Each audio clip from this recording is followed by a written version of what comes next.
ବାହାନଗା ନିକଟରେ ଅଘଟଣ, ଟ୍ରେନ୍ରେ କଟି 2 ଯୁବକ ମୃତ୍ୟୁ। ସୋର ଥାନା ଦାଣ୍ଡହରିପୁର ଗେଟ୍ ନିକଟରେ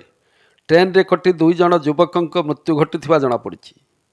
ଗେଟ୍ ମ୍ୟାନେଜରଙ୍କ କହିବା ଅନୁସାରେ ଗତକାଲି ବିଳମ୍ବିତ ରାତିରେ ଆରୁଆବାଡ଼ ଗ୍ରାମର 35 ବର୍ଷୀୟ ରାକେଶ କୁମାର ପାଢ଼ୀ ଓ ବାରିପଦା ଗ୍ରାମର 25 ବର୍ଷୀୟ ରତିକାନ୍ତ ସାହୁ ଏକ ଆପାଚି ବାଇକ୍ ଯୋଗେ ଆସୁଥିବା ବେଳେ ଦାଣ୍ଡହରିପୁର ଗେଟ୍ ନିକଟରେ ଫାଟକ ପଡ଼ିଥିବାରୁ ଛିଡ଼ା ହୋଇଥିଲେ। ହଠାତ୍ ପଛରେ ବସିଥିବା ରାକେଶ ଟ୍ରେନ୍ ସମ୍ମୁଖକୁ ଆତ୍ମହତ୍ୟା ପାଇଁ ଦୌଡ଼ୁଥିବା ବେଳେ ରତିକାନ୍ତ ତାଙ୍କୁ ବଞ୍ଚାଇବାକୁ ଯାଇଥିଲେ। ଏହି ସମୟରେ ପୁରୀରୁ ହାଉଡ଼ା ଅଭିମୁଖେ ଯାଉଥିବା ପୁରୀ ହାଉଡ଼ା ସୁପରଫାଷ୍ଟ ଏକ୍ସପ୍ରେସ୍ ଉଭୟଙ୍କୁ ଧକ୍କା ଦେବାରୁ ସେମାନଙ୍କ ଶରୀରର ବିଭିନ୍ନ ଅଂଶ ଖଣ୍ଡ ଖଣ୍ଡ ହୋଇପଡ଼ିଥିଲା। ଖବର ପାଇ ସୋର ଆର୍ପିଏଫ୍ ଓ ବାଲେଶ୍ୱର ଜିଆର୍ପି ପହଞ୍ଚି ତଦନ୍ତ କରୁଥିବା ବେଳେ ବ୍ୟବଚ୍ଛେଦ ପାଇଁ ବାଲେଶ୍ୱର ନିଆଯିବ ବୋଲି ବିଭାଗ ପକ୍ଷରୁ କୁହାଯାଇଛି। आमको खबर मिलला 2:30 बेले जे स्टेशन बाहानगा स्टेशन लु डायरी एंट्री है कि 2टा लोक रन ओवर होते बोल कि ट्रेन हावड़ा पूरी हावड़ा एक्सप्रेस रे ड्राइवर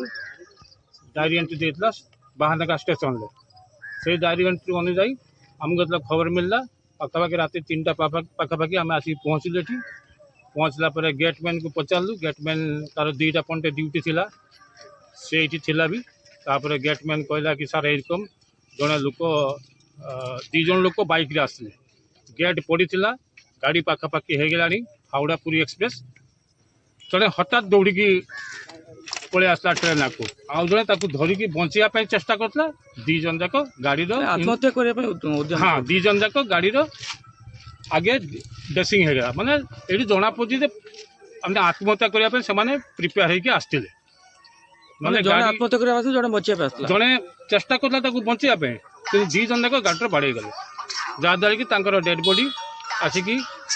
मिनिमम 100 मीटर दूर से आसिक गेट पाखु पड़ी आम 3टा बेलू आसलु 3टा बेले आसिक अच्छु जीआरपी की मेमो दिखाई जीआरपी बड़ बाबू आसिले